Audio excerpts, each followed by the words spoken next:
our civilization could be ending life on Earth through the information technology. To go this way, we have to have a certain level of wisdom, not greed. Disconnection from nature is very dangerous. The other part is the real you, because the other part, multidimensional, means it's not linear. So that's the immortal soul, because it exists it has no time space, it exists in all time space coordinates.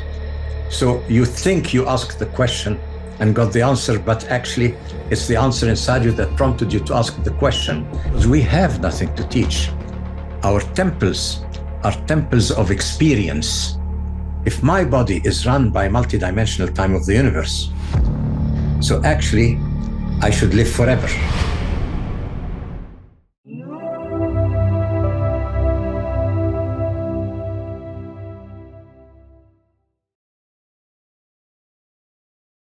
I'd like to welcome to the show Ibrahim Karim. How are you doing, Ibrahim? Hello, Alex. How are you? I'm good, my friend. I'm good. Thank you so much for doing this. Well, it's my pleasure being with you. Yes, you're calling from the other side of the world, from Cairo. I'm in Cairo now. Yes. Uh-huh. You're in Austin. I'm in Cairo. So you have morning, we have evening. So It's a weird, wacky world we live in, which we're Yeah. going to talk about this world and other worlds and Yeah. other realms and all sorts of stuff. Yeah, we are everywhere. So let me ask you a question, Ibrahim. First thing I wanted to kind of dive into is the idea that our realities, we have the multiple realities, multiple realms. These are things that have been discussed for eons across multiple cultures and multiple ancient texts about this illusion that we're in, this kind of simulation that we're in currently. I'd love to know, because of your work and your research, how did the ancients look at different realities, and how did they access those realities different than how we do it today? Well, to understand the ancients, we should actually go into the development of human perception. If we take, for example, the theories of Carl Gustav Jung, the Swiss psychologist, and we look at the development, he categorized humanity as primitive man, and then ancient man, and then modern man. Primitive man is when the focus of perception was totally in the right brain. So you had very little individuality, very little left brain interaction. You didn't have a sensory ego as we know it. You had a sort of a subconscious based ego where you followed the laws of the universe, just pretty much like animals. Mm-hmm. And that was the case of primitive man. So instead of a strong individuality, you had this collective herd mind that they followed. Then with time, as you start making some tools and things like that, the left brain starts to develop more and more. And then you come into a more developed left brain, but still the focus is still in the right brain. So this is the brain of ancient civilizations, where you have an analytical mind, that you have an identity, you have all that, but you're still focused in the right brain, in the subconscious. That means that your perception can extend through the door into the subconscious. Now, our perception is limited to sensory perception. You can't see beyond the senses. But ancient man, somehow, the perception, the door was still open because the focus was on the other side. So your perception could actually work on the other side. Now, modern man was, with increase of left brain abilities, the focus got pulled into the left brain and the door was shut to the subconscious. So your perception is limited to just sensory perception. That means that perception of modern man is limited to less than 2% of reality, because your sensory ranges they just interact with very, very little ranges compared to the whole 0 to infinity of the background or the existing energy of creation. So our brain's sensory perception interacts with 2%. Now, of course, every species has its own range, has its own 2%, which is not necessarily the same as like the other.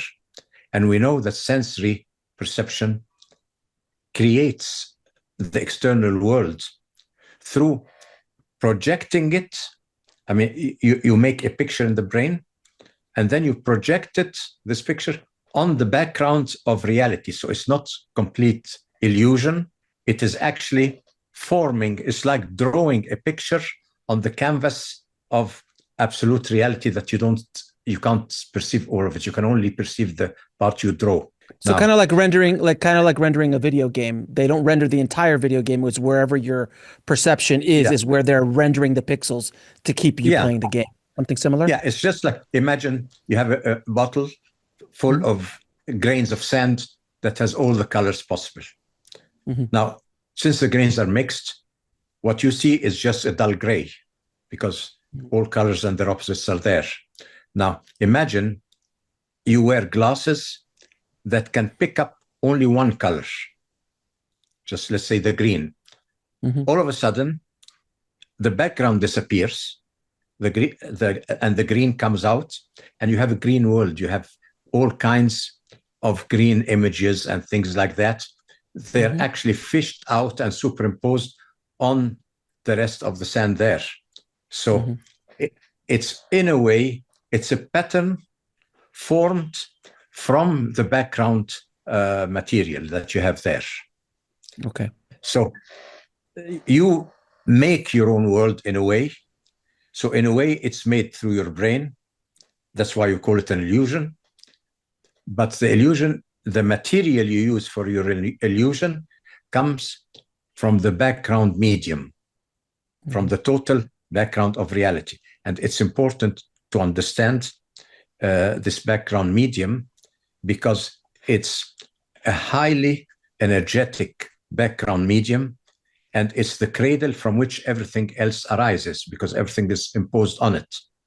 Now, once you know that, then every species on Earth has its own 2% depending on its senses. So the bacteria would create a world that's different than the one we have. Your dogs and cats, their senses are slightly shifted. So their parts are similar with us. They share it with us, but they're extended a bit beyond ours.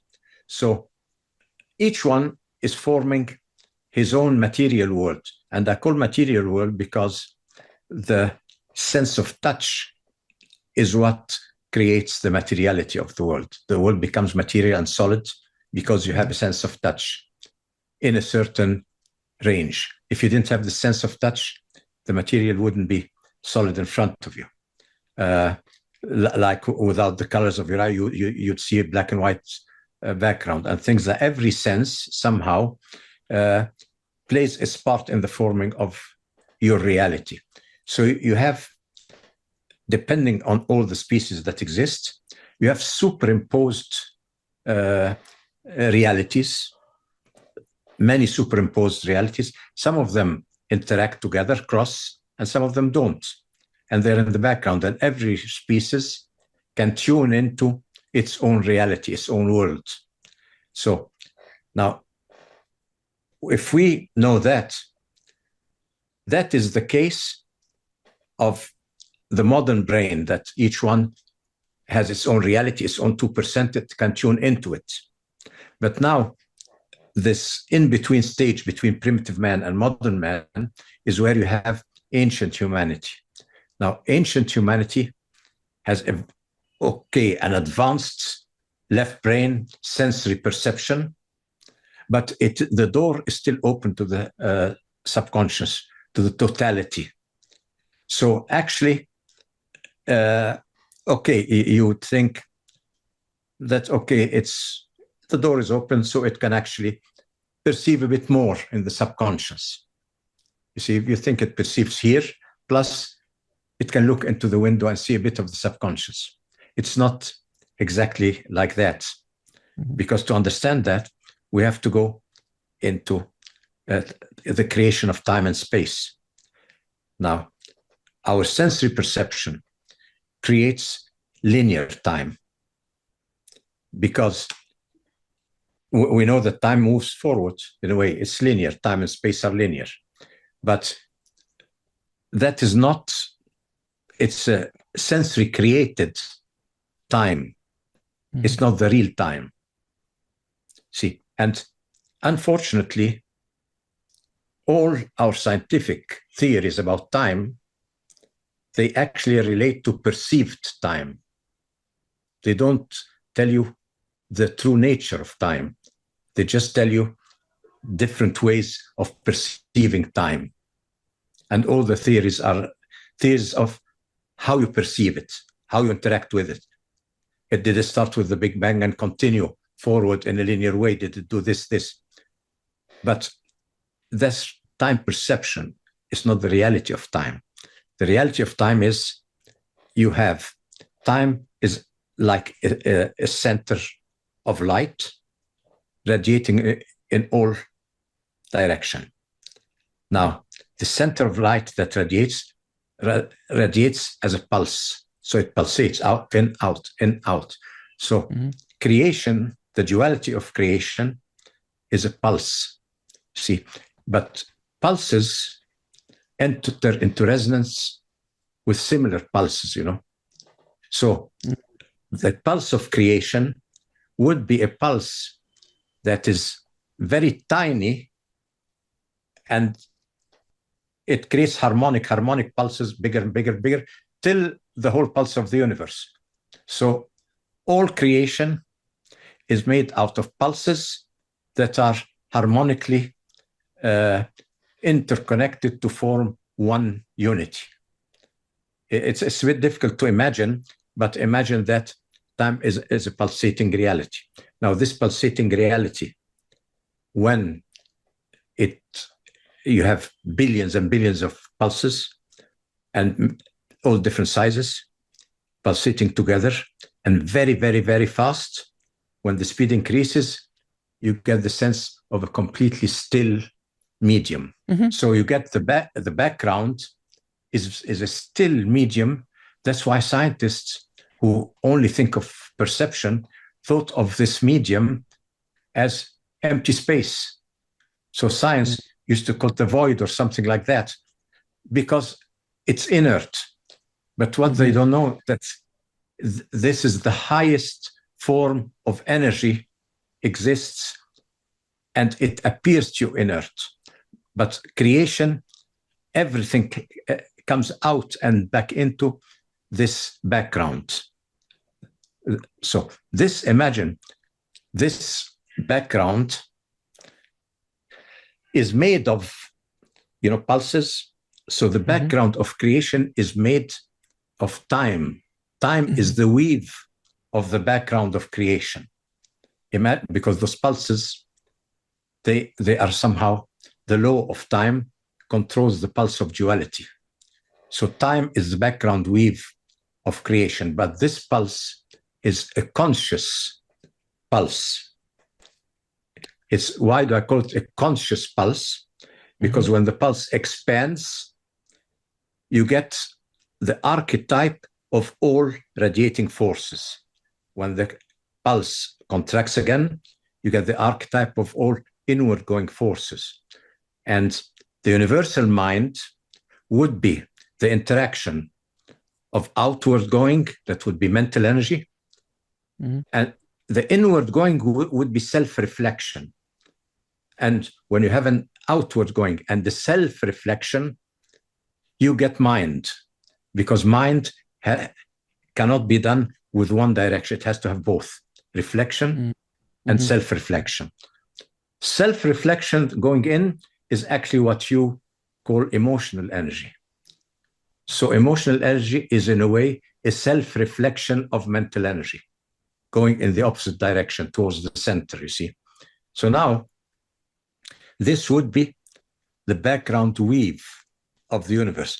This mind, that means conscious, this conscious living time weave. And this conscious living time weave is the actual invisible medium, the highly energetic medium from which everything arises. And this medium, this pulse, could be understood as something else, a conscious mind. And pulse would mean life force. So this pulsating, conscious, living, because it's conscious, it's living. So this is the life force of the universe. So the background medium of the universe is a time wave of living, intelligent life force that is infinitely potent and infinitely seemingly to us inert. It's slightly complex, but I wanted to ask you, as we're going through all of this, the things that kept popping into my head is you said the 2%. So the 2% that we are able to see, I'm always very fascinated with the masters who've walked the earth, the Jesuses, the Buddhas, Yoganandas, these kind of ascended masters, and even the yogis from the East and so on, mystics. They're able to raise their frequency to a place where they're able to start perceiving things very differently than you and I would. In your research, have you done any sort of investigation on how, let's say, a yogi, a master, a master yogi, or an ascended master like Buddha or Yogananda or someone like that, was able to then see? Essentially, I always use the Matrix as an example. I'm assuming you've seen the Matrix before. Yes. They're able to start seeing the code behind the simulation, where we are only seeing the simulation. They're starting to open up their perception past the 2%. What's your opinion of that? Well, I tell you how this works from a physics of quality point of view, because I don't want to go into doctrines. I can go into ancient Egyptian doctrine, many doctrines. But no, I'll go into the pure physics of quality, because biogeometry is a pure physics of quality that covers the 98%. So now in the 2%, your sensory perception picks up only one radius from this multidimensional spherical pulse. So the spherical pulse of the universe is multidimensional time, because the pulses are moving in all directions, multidimensional. Now, our sensory perception creates, or it takes one of the diameters or one of the radii there and uses that as its basic time. It becomes a linear time. So linear time is just one of the radiuses or radii of the multidimensional time. The ancients knew what multidimensional time is and what linear time is. Now, if you have your senses are in linear time, that means there is before and after.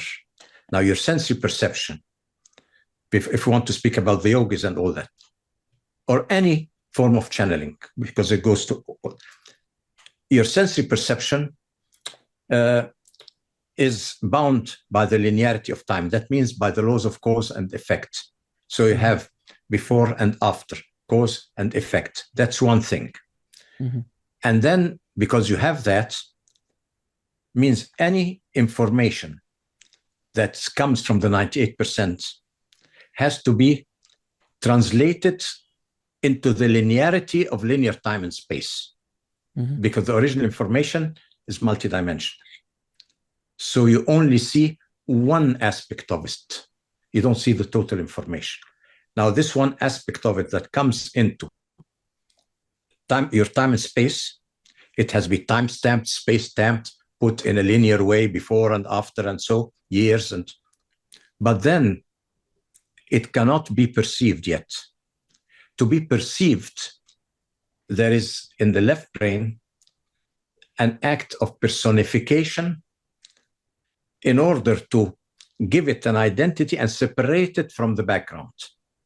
Mhm. Because in the 98%, you are part of the universe. You're not separate. So here, the left brain has to personify it. So the left brain has a personification ability. And this ability comes from, it takes the information, looks in its own sensory database, its cultural database, uses the information in the cultural database through resonant association, and takes this information to form a picture. So now you have perception. So perception is in a way, perceiving your world is in a way very much a cultural thing. Now, that means that personification and all that knowledge and all things you know here are just a translation. Everything, the way you think, the way you speak, everything is a translation of something that is beyond the 98%, that is multidimensional, cannot be put in this time. So what you see is a very tiny translation. That what happens on the other side, you don't have any of those faculties. People think they go to the other side and bring back information. Now, you should know one thing. In the pulsating 98% of reality, there is no information. So you ask yourself, how come? How can I become an initiate into something that has nothing, Right. How can I? Well, Pythagoras, the Greek Pythagoras, he went to Egypt to study. Now, he went to the Egyptian temples, and to every temple he went, he asked them, I came to study your knowledge, temple sciences. So they would answer, sorry, we have nothing to teach. So he thought this is because he was Greek, they don't want to teach him. And every temple, he was told the same thing, we have nothing to teach you. So he sat in his dismay with one of the priests and told him, why are you rejecting me? So the priest told him, we're not rejecting you because we have nothing to teach. Our temples are temples of experience, not of knowledge, of experience. So now, if you go into your subconscious, into the 98%, this is a dimension where actions, experiences exist, but not words, not information, not knowledge, not all that. So the actions from this world, if you do good deeds, the actions, everything, it's stripped off of everything, and the pure action goes into your subconscious. So the essence of action is in your subconscious. So once we understand that the 98% is pure action, pure multidimensional action, and every piece of action in it goes at the same time from the smallest to the largest in the universe and from the future to the past. So it's multidimensional action. Now, to translate it here, whether you're a yogi or a seer or whatever, you have to take that in the same process. Translation has to occur. And that is why all teachings, they all tell you about translation of a wisdom from the other side related to knowledge of this side. But nobody ever brings completely new knowledge from the other side, because it doesn't exist as knowledge on the other side. It exists as motion, energy, motion. So, for example, I have many friends who tell you, I can, for example, time travel to ancient Egypt. I tell them, okay, that's very nice. So let's speak a bit in the ancient Egyptian language. And I told you must have heard it, you must have discussed it. If you went there, you must know the language. Now, nobody will be able to speak to you in that language. So, but that means you can't get information there that you don't have here. You see, probably when you come back from an astral travel and you think, what have I learned? What did they tell me? You would think they were speaking English because that's the decoding. It gets decoded in English. So you will never know really what happens there. You'll only know its translation into your own culture. The first thing, it has to be translated to your language and to your concepts and things like that. So whenever a seer or any person opens the door to the subconscious, there you have actions, not knowledge, and the actions are translated into teachings here.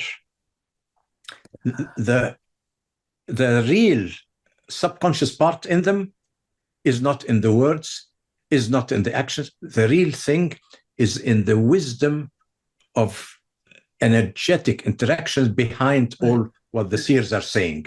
So what you're saying is, so when you read, there's certain books that you read, and there's like there's an energetic, like from the words themselves, you can feel the energy. They impact you no matter how old the books are. The knowledge is there. It's designed that way. So as you were talking, before you said energy, I was like, well, this all sounds like energy. On the other side, when I've spoken to over 100 now near-death experiencers who go to the other side. They've told me that when they're on the other side, they're like, oh, I just ask a question and I know the answer instantly. So I'm like, what is quantum physics? Oh, that's what quantum physics is. But then when they come back, they can't bring it back with them because their hardware that we have here is not capable of processing the immense amount of infinite knowledge. Is that correct? It's in a way like this, but when they seem that they asked some questions and got some answers that they couldn't bring with them, the question and answer part is an intermediate zone, not totally on the other side. Because on the other side, you wouldn't even have a question or an answer. Right. It doesn't work dualistically there. It's in you. You see, when you have past, present, and future simultaneously present in you, question and answer belongs to dimensional, to linearity, time of linearity. There's a question and then there's an answer. Right. If you go beyond linearity, there's no question and no answer. Remember when Jung speaks about synchronicity. In synchronicity, sometimes the answer prompts the question. It's the answer that makes the question arise in you, because on the subconscious level, the answer wants to come out. So it creates a question. And so you think you asked the question and got the answer, but actually it's the answer inside you that prompted you to ask the question. So this is all in the linearity of fear. I'll give you a very simple example because we want to make it simple for the people who listen to us. Not everybody has this scientific way of looking at things.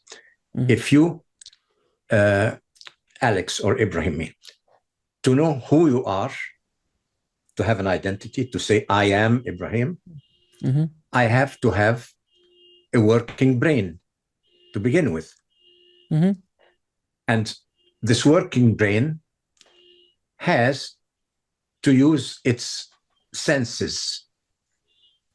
That means the sensory perception, all the senses in the brain have to be activated. So they are only activated if the brain is alive. So our existence is dependent on a living brain. And your linear time perception of this world is created by that living brain. It doesn't exist. That living brain has to exist to make it for you. But then you ask yourself, but for the brain to be a living brain, it needs to have blood with life force in it. That means our linear time and space and our identity and everything you know about yourself is a second stage. The first stage is what sends the blood to your brain. But then you say, but then my heartbeat, my body, all your biological functions have to be working to send the blood to your brain. That means they have to be working for your brain, for you to be here. But if they have to be working, then under what laws are they working? Because linear time-space hasn't been created yet. It is created later by your brain. So all your body functions are actually run by the universe. you see this? That's interesting. Yes. That's extremely interesting. Yes. Welcome to my world, Alex. That's the first time I've heard of that one. That's a very interesting take. Okay. But now, yes, because we don't have the linear time yet. We only have now the multidimensional universe. And we need that to create linear time. So you need a body whose functions are run by the universe. But then a question arises. If my body is run by multidimensional time of the universe, so actually I should live forever. Correct. Logically. Yes. Yes. So why don't I live forever? Very simple, because once my identity is activated and my awareness, my sensory awareness is activated, my sensory awareness, they become the senses like touch and all that, they become aware of my own body. And when you become aware of your body and your body functions, you pull part of those functions into linear time. So you pull the physical aspect of the biological functions, you pull it into your linear time, because now you perceive your body, you can touch it and all that. So the body functions are actually trapped in a way in linear time. They still have a highly energetic part of every body function that is not in linear time. It's not all of it is pulled into linear time. For example, in our Egyptian language, we have about 10 names for the heart. The main name for the heart is your physical heart. Okay? But we have other names for higher subtle energy levels of the heart. Now, those are run by the multidimensionality of the universe. Now, if you look, to give you an example, how this works a bit, in Chinese medicine, we have the meridians running on the periphery. Okay, those meridians that run in the periphery, they have points. Now, we think that these points are windows so that we can actually put the needle in it and correct a certain body function. But look at your body as a temple, as a house. And the house has windows. Why does the house have windows? Because I'm an architect, I built houses. Why do I put windows in there? For the person living in the house to see what's happening outside. That means that the acupuncture points on the surface of the body are the windows that the internal energy functions use to look at the universe. So the body is using those windows to adapt to all the laws of the universe through those windows. If you eat a small piece of bread and you think, I'm eating the piece of bread and my stomach is just reacting by secreting some acid. What you don't know, in this little thing, bread reaction acid, is the whole universe is participating, because the stomach now has part of its energy going through the meridians, collecting information about everything outside. Is it day? Is it night? Is it hot? Is it cold? The position of the stars, what's happening and all that. And with all this information, it takes the information and sort of uses it in the secretion of the right amount of acid, the right quality of acid and all that. So the stomach here is creating just this little bit of acid, but it's not doing it alone. The universe is working through you, through the stomach, just to produce some acid to digest a piece of bread. Imagine. So your body is working with the universe. Now, to understand if your physical body is run by the universe.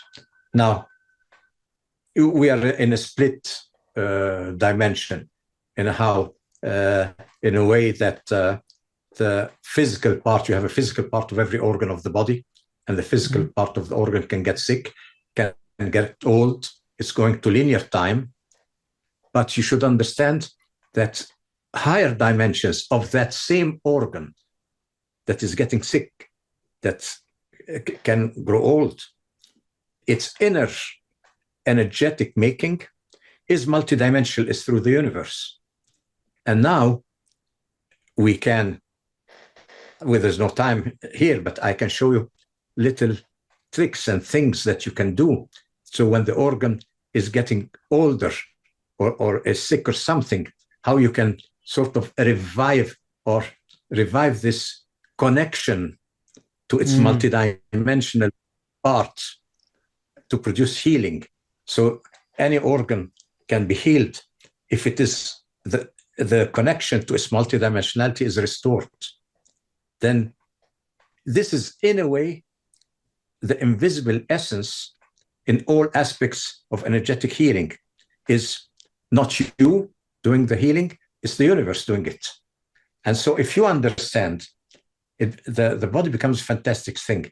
I mean, imagine this body is the universe has materialized itself in a way to create your identity.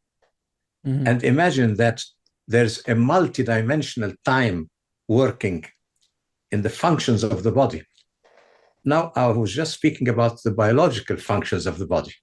But if we go to the total subconscious, to the total unconscious levels, then you have the whole universe there.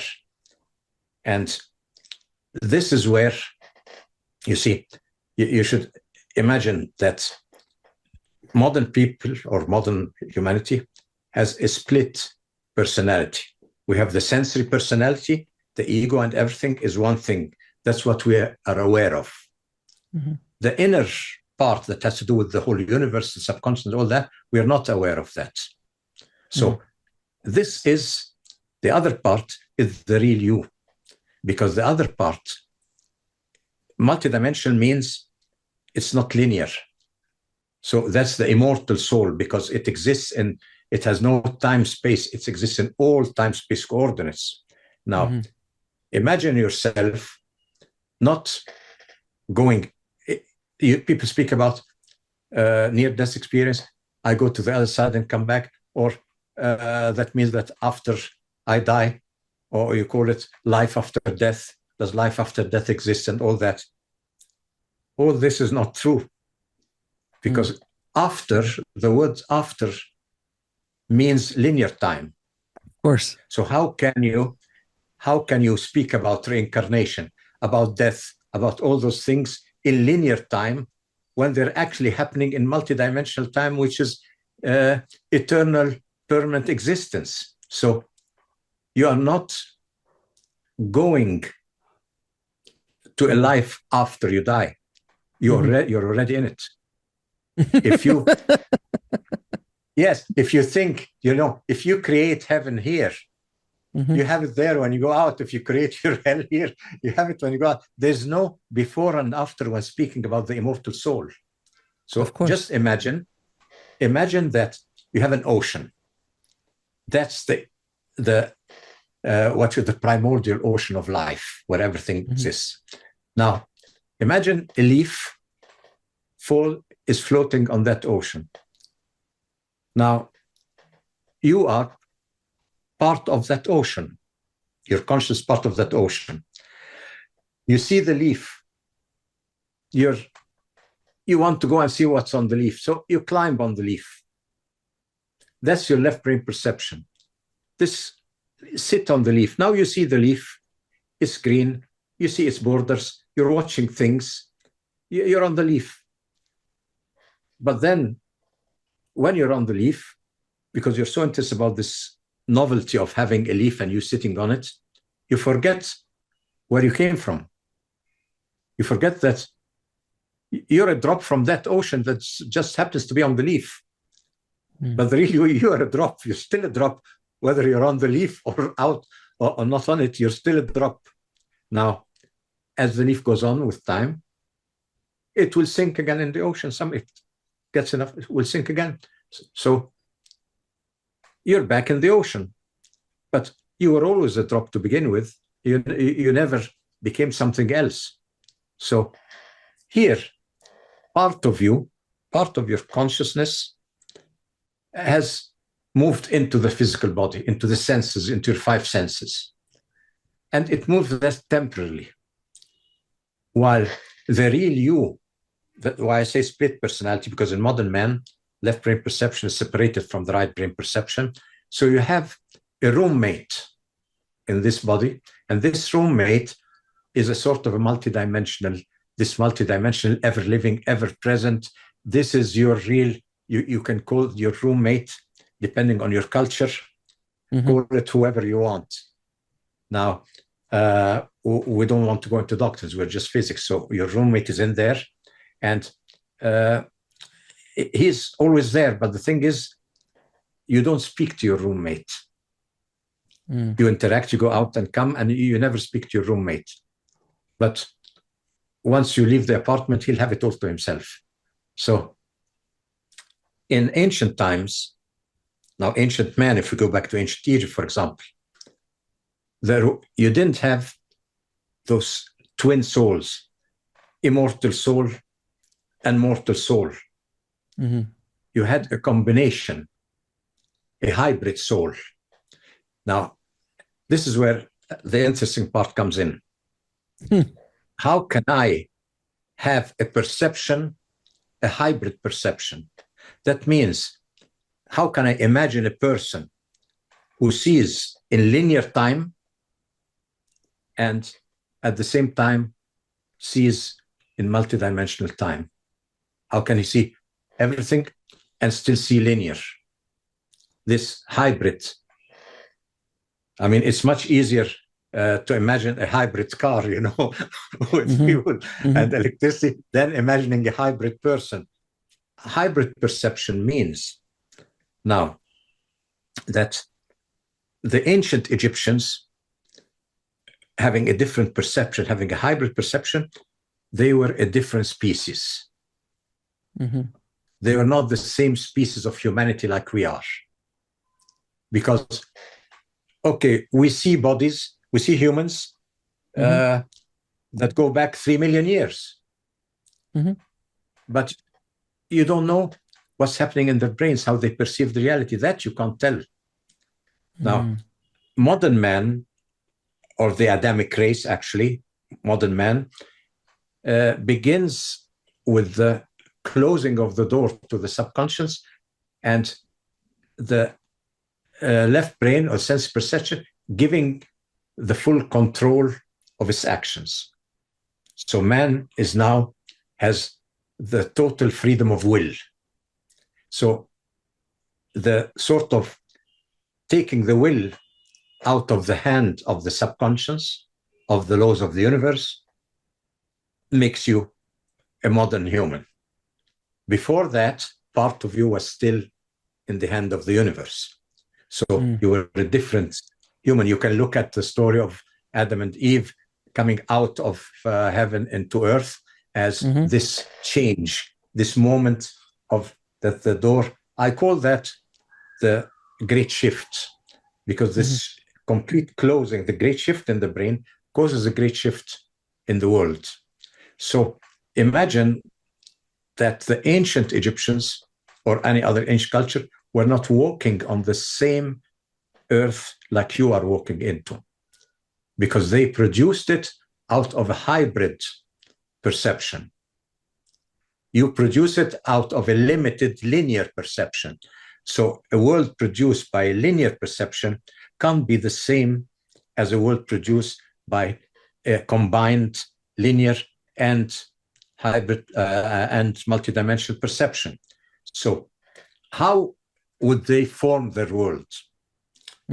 Now, if they could perceive and personify things into the subconscious, that part of the information of the subconscious receives the same personification process as the left brain. That means you've opened the door to the materialization of many things from the other side here that would usually not be able to materialize here if you didn't have sort of an open perception into the multidimensionality. Mm-hmm. So once you perceive multidimensionality, you can actually materialize multidimensional beings here. They're energetic beings. So you have humanity with this perception, then multidimensional being can actually come as energetic and be born here. And you have multidimensional humanity living with the normal humanity. And once they lived here, they had sort of all the multidimensional tools moving through time and space and all that. So they taught humanity many of those things. But now, once with time the brain completely shifts to the left, you close the door. So they wouldn't be able to be born here again. So they would, once they die, they leave. And many of their tools and things wouldn't last here, because once they're gone, their energetic principle is gone, their tools will disintegrate very quickly. The things that will stay are the purely sort of physical things that we have. So this explains when these materialize here, they interact with the perception of humanity. So they could, you see, emerge as hybrid beings among humans. So humans, you ask yourself, well, why would such a hybrid being, an advanced humanity, be a human with an animal head? Or why? Mm-hmm. If the human is supposed to be the highest thing, why would I? Well, it's very simple. You should look at how the ancients viewed the animal realm. Animals, like nature and all that, they are run by the laws of the universe. That means even not their bodies are sacred, but their actions are sacred too. Now we have got full freedom. That means while my body, my subconscious is sacred, my actions are not sacred anymore, they're mine. So the animals are in total harmony with the universe. So now the ancient Egyptians placed the animals on an intermediate level between humans and the gods. They were on a higher level than the human, because they were run by the divine laws. And a person who is run by the divine laws is definitely on a higher level than a person who has free will and who is making all this mess. You see? So, got it. Yeah, and so, for example, if you killed a cat in ancient Egypt, it would be put to death, because the animals were higher beings. That's why they mummified them. That's why you have them all the sarcophagus of animals. So was there no steaks? Were there no hamburgers back then? Did they? No. How did they treat animals? No, they had meat, they had everything. But if you know a certain animal, you treat it with sacredness. That means the animal, you should look at it in a way. If you take a human, and a human feels he's dying now, that means he's an individual, and you're putting this individual to death. But if you have an animal and his identity is more a group identity, a herd identity. So to the animal, one part of the herd is lost, another is born.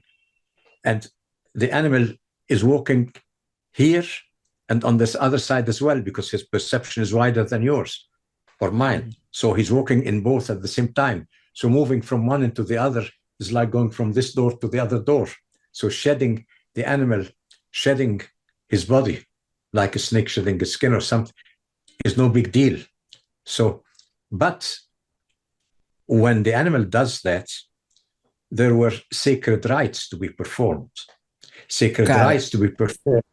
The sacred rites of a farewell rite to part of the animal going on and leaving part of him for humanity. So it was a completely different way of looking at things.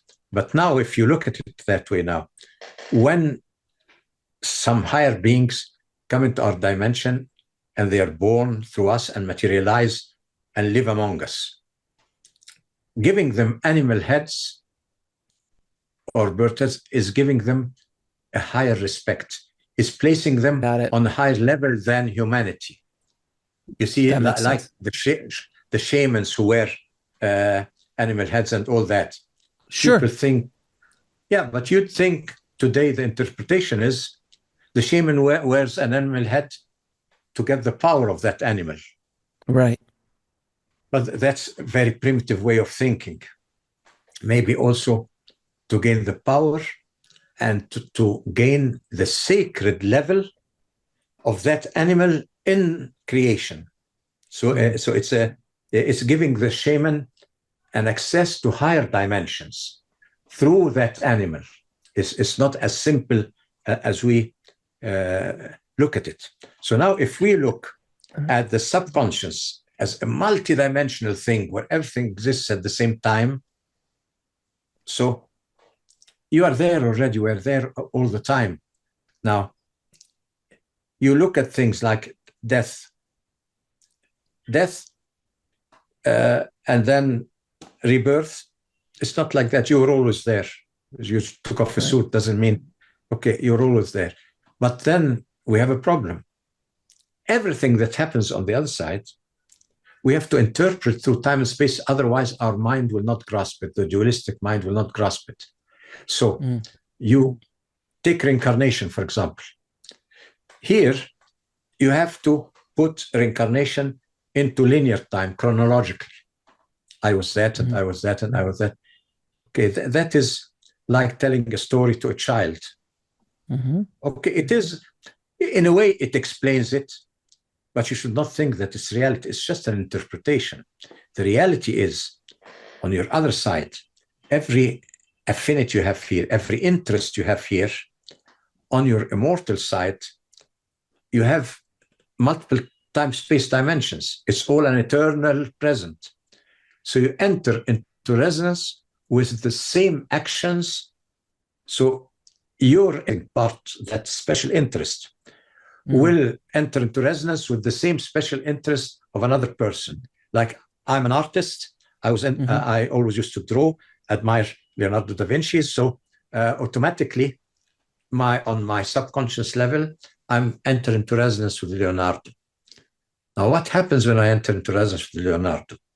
The artistic aspect of Leonardo comes as information into me through resonance, but at the same time, I become part of Leonardo's makeup. So now imagine, how can I be influencing Leonardo's makeup 500 years ago?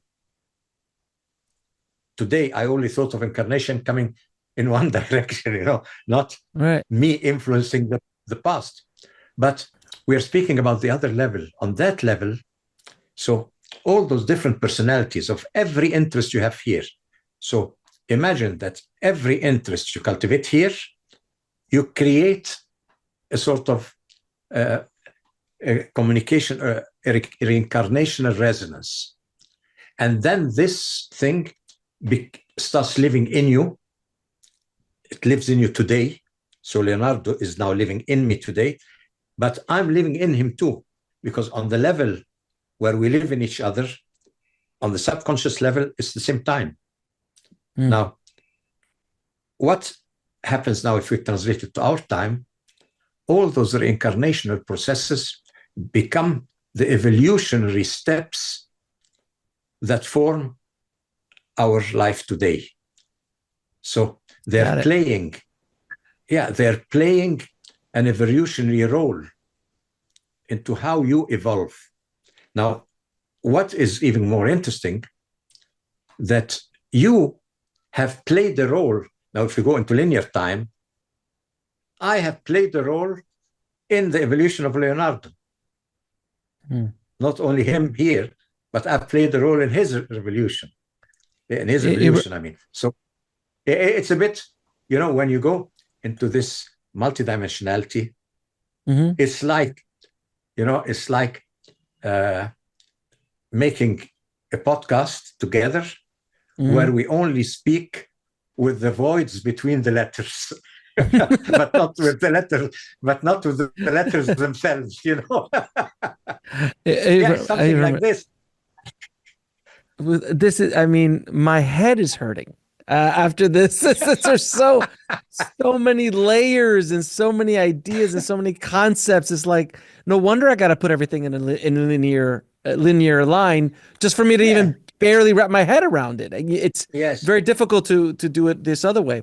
But I wanted to ask you something. Welcome to my world, Alex. Yes, exactly. Now, I wanted to ask you something because you've spoken about the new world coming. Yes. What does that mean for humanity? Well, I say that our ship is approaching the waterfall. If we don't divert it, yes, we have to divert it. Why? Okay. Because we are now moving with our AI and all those things now into this quantitative technology. We're taking it to the ultimate.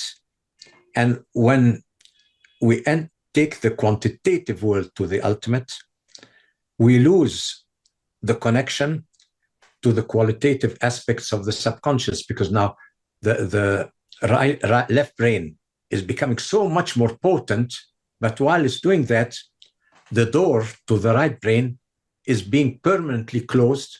And so what happens is we are actually going away from nature.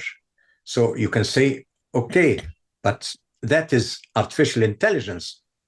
It cannot be connected to nature, no emotions, it cannot be part of nature. Now, the problem is there is the laws of resonance. So don't think that artificial intelligence is going to govern humanity one day. Not possible. Why? Because our children who interact with artificial intelligence will enter into resonance with what they're interacting with, and their brains will change. So you'll have artificial intelligent humanity, which is always one step ahead of artificial intelligence, because they will change. The small child, playing with artificial intelligence, there's a sort of a cross resonance between them. So they will change. Now, okay, you tell me, well, what's the problem with this change? Even if many parts of our body organs will be replaced by sort of artificial things, what's the problem there? The problem there is they will be totally disconnected from the right brain. That means from the values, from nature. Now, it's disconnection from nature is very dangerous. Not only you say, okay, they will have no values, they'll always choose what is most efficient, irrelevant of values, morals, and all that. That's not the only thing. When you completely separate from nature, you are like a drop in the ocean of nature. So who will win at the end? Nature. You see, if I see the bacteria on my hand here, I might have in 1 square inch here millions of bacteria. It's a whole community. It's a society. They have their laws. They have their things. So they're doing their job right. As long as they're doing their job right, I'm happy with them.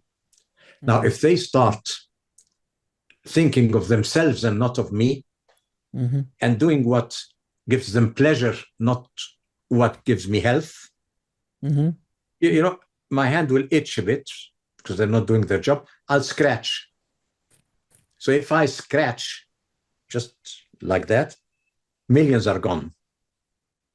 Now, don't think that humanity, if it does its own thing, that the earth will not scratch. It's been scratching lately. Yeah, but no, I'll give you a simple example of what I'm saying to put my finger on the problem. We are speaking about now, this could bring the end of humanity. Now, if you look at, we concentrate on the carbon footprint, thinking that the carbon footprint is the worst thing, try to minimize it. This is nonsense. I'm sorry to say that, but it's political. It's not, because carbon footprint means oil, means against oil countries, economy of oil countries. It's not scientific. Now, because carbon is not really a big culprit.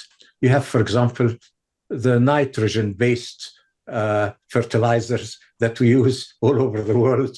They produce 300 times more than carbon, 300 times more, but we never mention them because they don't fit into our agenda, you know.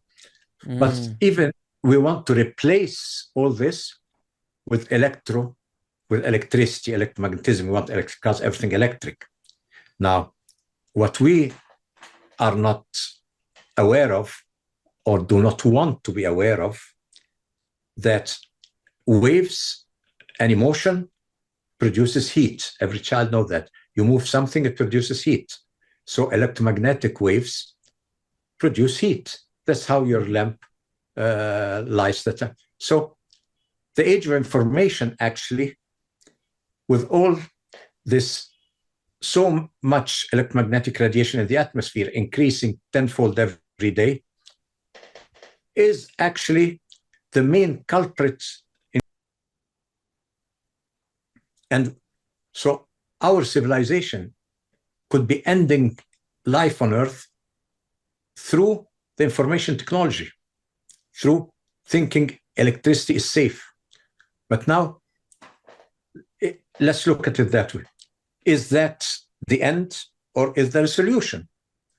Now, what I'm saying that out of experience. I've worked on many regions in Europe. I worked on many towns where I restored life there through biogeometry and all that. So I'm speaking out of experience. Now, electricity can't be that bad because the electromagnetic radiation of the Earth is the main carrier of life force in our body. Even the chemicals of the Earth and all that, they carry life force into my body when I eat, when everything.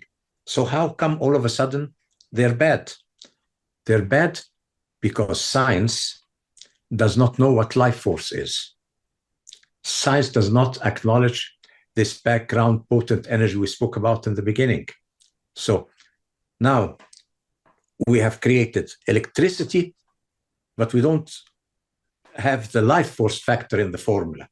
So we have dead electricity. There's no life force in it. Carbon emissions in the cars have no life force. So you tell me, okay, but I don't need life force. I just need the energy out of those things. The problem is life force in all those things. Anything in nature has life force because life force has homeostasis in it. Homeostasis, that means it regulates life factors. So it regulates heat, it regulates everything, it regulates all biological functions in nature. So when you take life force out of electricity, it disrupts all functions in nature. Now, what I did as in the projects I did in Switzerland and many places, I just used biogeometry to bring in life force back into electricity. And then wonders happened. They called it the miracle of Hamburg. How come, for example, epileptic seizures of children disappeared overnight? How come all the migrating birds came back. 60% of the health of people was restored. Why? Just because we reintroduced life force into electricity, into chemicals. So, for example, if you take all those electric cars that are very harmful to your health when you sit on a stack of batteries. Now, yeah, imagine I introduce with some biogeometry means, and I've done that with several cars. I use biogeometry to bring in life force into the electromagnetic radiation of the car. All of a sudden, I have a healing chamber. The car becomes a healing chamber for the driver. So he won't be tired. He'll become healthier when he goes in the car and all that. So if we bring life force back into our all combustion processes and all electrical processes, what are we actually doing? We're going back to nature. So our technology becomes integrated in nature. If we build our cities and respect the life force lines of the earth and build, respecting them, the roads on them and all that, like ancient towns, if we do that, and you have an example in the United States, you have Washington that has been planned according to life force lines. If you do that, you can actually, the whole idea is bring back your life force into your culture again. So this is the whole problem now. We don't understand our need of life force is vital. So we're going to destroy the earth unless we move into bringing life force into the future. But I'll give you some ideas. For example, if I have an AI, will just generate its answers and do things like that without any conscience, without any, it doesn't care about all this. So I was once thinking, I'm not a specialist, but as an example, I give that as a metaphorical thing. If I connect my computers, my AI computers, if I connect them to a natural system, like plants, not humans, because humans have too many problems in the subconscious, greed and thing. I don't want humans for the time being. Plants. So you connect your computer to a plant, like attaching a lie detector to a plant, and have there something that when any action, something in the computer that creates a negative reaction from the plant, it automatically gets cancelled. So here you have the laws of nature playing policeman on AI. So all of a sudden, AI respects the laws of nature. So AI becomes alive with life because laws of nature, the plant is life force. So I've connected AI to the living universe. But to go this way, we have to have a certain level of wisdom, not greed. You see?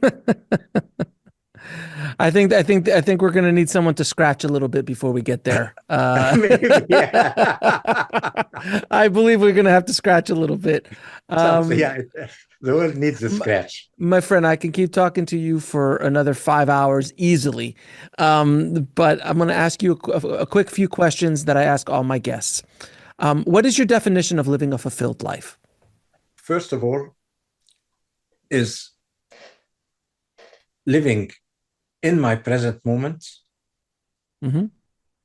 not wanting anything, but this is easy to say, not wanting anything is easy to say, but you have to tell me not how you want to live in serenity. You have to tell me how you want to achieve it. Now, to achieve that level I want to live in, there's one simple rule: accept all other. Because many people will tell you they live in full serenity and then scratch a bit and they don't accept all other. So you tell me, yes, but how do you want me to accept a terrorist who is killing children? My answer is, if you don't accept him, you haven't achieved serenity. So you tell me, well, how do I accept him? Then there's a trick here that we can do. Imagine that all humanity, every living thing has a sacred light in it. That's the light of the divine spark that makes you live. But that makes everything in nature, every human being, everything in nature is sacred. So the terrorist, as a creation, he is sacred. So I have to separate a sacred creation from the wrongdoing. It's like your child doing something wrong. You don't want to judge your child. You want to correct your child. So the whole idea, look at every human being as sacred, accept every human being as sacred. Try as much as possible to correct the actions without judging the person. And that way, you will accept everybody. It's difficult. Today, we live in a world, no religion accepts the other. So how can we, no culture accepts the other culture? And if any person, and every person here can sit in front of you and tell you, Alex, I have reached total serenity. I'm happy with my life. Words are easy. Test him on anything about accepting something that you know is against his principles, and you will know. Tell him, yeah. So this is the thing I try to cultivate in me, is by accepting everybody, by accepting all other ideas, all other things, accepting them. And in order to accept them, there's one thing. When I was a child, my father used to tell me, we'd go out in a restaurant and he'd tell me, look at the menu. Tell me, is there anything on that menu that you don't know? So I tell him, yes, I've never tried this. So he said, then you'll try it. So I said, but I don't like it. He said, well, you can't say I don't like it unless you try it. And then I tried. And when I tried, he asked me, do you like the taste? I'm not sure I like the taste. You know why? He tells me, because you don't understand how it's done. You don't understand it. Anything that you don't like, the moment you understand it, you will like it. So everything in life, what you don't know, don't judge. Look at it first, understand it, and you'll see, you'll accept it, and you will love it. So I learned this. I have this sort of thing that I want to understand everything around. Anything you do, you see, I want to know it. If you tell me anything, if you do any action, it could be the most miserable action that you do. I'll look at you and I'll try to understand why you're doing it. And once I understand why you're doing it, I won't judge that action anymore, because now I know. I think so. It is. Fair enough. It's easier said than done. But this, I think, this is the thing you want to reach, this serenity of living in a serene. And if you sort of accept everything, you will not really want to have this or to have that, because you're accepting your present situation too. You're accepting what you have and all that. So I think the key is and accept all other. I think that's the most important key in life. Beautifully said, sir. Beautifully said. Where can people find out more about you and the amazing work you're doing in the world? Well, if you go into YouTube and you look at, you search for biogeometry, you will find lots of things in YouTube about biogeometry. And I have my books too. My latest book that goes into the whole physics of quality is called Hidden Reality. And Hidden Reality, okay, people looked at it, it's 700-page book. Don't be afraid, because a physics of quality is the physics of your being. So it's something that you know, it just explains what's inside. It's the physics of the 98% within you. And everybody wants to know this physics of the 98% instead of living in the physics of the 2%, you know, the quantitative world. So this book is called Hidden Reality. And I have two other books. One book is called Biogeometry Signatures. It gives you a system much like the acupuncture meridians that sort of are on the shape of the body. It gives you the energy flows in every organ of the body inside the body. And we call them signatures because you can draw them and they enter into resonance with the body function. So they're a very easy way. I don't say treatment, because all energetic forms are forms of harmony. Any kind of energetic, what you call energetic treatment, is introducing energetic harmony into the body. Treatment is left for the medical profession. This is a different thing. But energy harmony is what all energy things do, because by energy harmony, you're addressing the physical, the emotional, the mental, you're addressing all levels. In treatment, you're only addressing the physical.